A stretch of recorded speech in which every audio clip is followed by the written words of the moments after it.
Cost অ্যাকাউন্টিংয়ের ব্যতিক্রম suggestion, যাদের suggestion বইটা নেই তারা এটা ফলো করতে পারেন। যেগুলো 99% আছে ওগুলো হচ্ছে পড়ে নেবেন।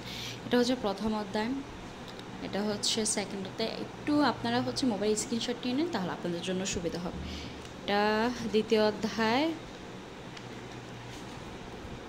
এটি এমসিকিউ এগুলো থেকে অবশ্যই আসে।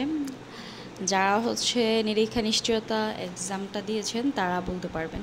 তো এটা হচ্ছে ম্যাথ যেগুলো 99% আছে ওগুলো হচ্ছে একটু দেখে যাবেন, করে যাবেন।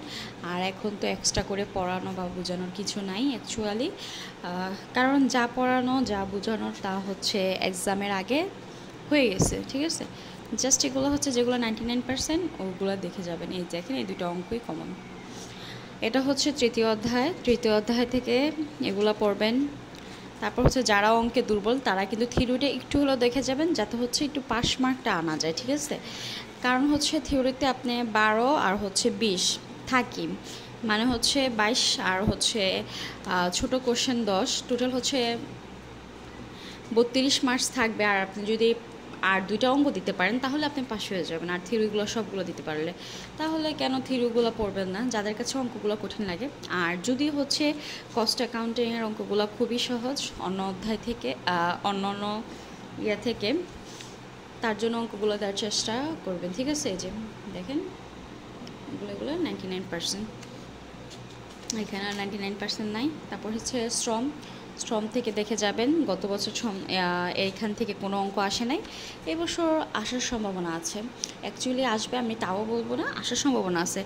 আর অ্যাডভান্স অ্যাকাউন্টিং কোশ্চেনটা তো অনেক হার্ড এসেছে। সো বুঝতেই পারতেছেন আপনাদের কি করণীয়। ব্যতিক্রমের সাজেশনের বাহিরে যদি দেয় তাহলে মার ডালা, কি এক অবস্থা। জানি না এই কোশ্চেন কীরকম হবে, কিন্তু দোয়া রইল আপনাদের জন্য এই কোশ্চেনটা যাতে একদম হার্ডলেস হয়, ঠিক আছে। আর হার্ড হলে তো হলোই এক্সাম দেওয়ার কি বলবো। যাই হোক, কালকে অনেক স্টুডেন্টদের দুঃখ কষ্ট বড় ক্লান্ত মন নিয়ে এসেছে, এটা বলার মতো ভাষা হারিয়ে ফেলছে। যারা হচ্ছে একটু ভালো পারে তারা হচ্ছে দিতে পারছে, আর যারা মোটামুটি পারে তারাও হচ্ছে ভালো করে এক্সাম দিতে পারেনি। সো কি বলবো এখানে, আর এই অধ্যায়গুলো ভালো করে দেখে যাবেন, ঠিক আছে। এই যে 99%, যেগুলো একটু 99% ওই অঙ্কগুলো একটু বেশি ফোকাস করবেন, আর কিছুই নেই। যে এই অঙ্কটা যেমন, তারপর হচ্ছে এই যে অঙ্কটা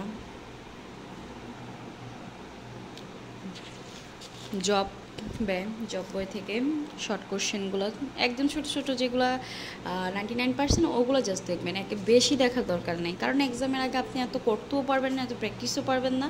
কিন্তু আমি বলবো অ্যাটলিস্ট 10টা অধ্যায় থেকে আপনারা 6টা অধ্যায় যদি একদম ইচ্ছা মতো পড়ান, মানে হচ্ছে থিওরি আসুক অঙ্ক আসুক যা আসুক আমি পারবো, তাহলে আপনি আশা করি পাস মার্কে চলে আসবেন।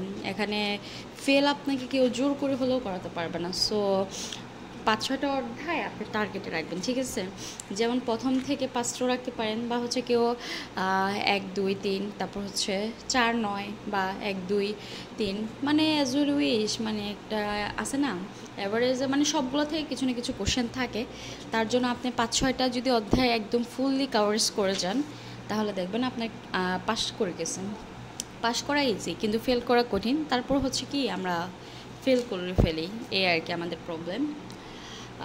অনেকগুলো কোশ্চেন তো আমি একটু তাড়াতাড়ি দেখাচ্ছি। যারা ভিডিওটা দেখতেছে তারা একটু অফ করে নেবেন, একটু কষ্ট করে নেবেন, আর কিছুই করার নেই। এই তো শেষ।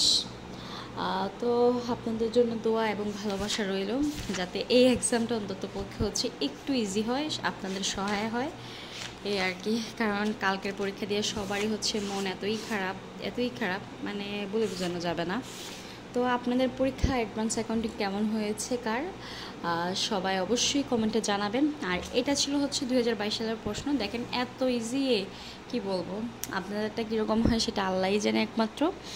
তো দোয়া রইল যাতে প্রশ্নটাও একদম ইজি হয় এবং ভালো হয়। আপনারা সবাই ভালোভাবে পরীক্ষা দিবেন। নেক্সট এক্সামের অবশ্যই আমি হচ্ছে ব্যতিক্রম সাজেশন যাদের নাই, যারা কিনে নেয় তাদের জন্য একটা ভিডিও আপলোড দিয়ে দেবো। সবাই ভালো থাকবেন। আল্লাহ হাফেজ, আসসালামু আলাইকুম।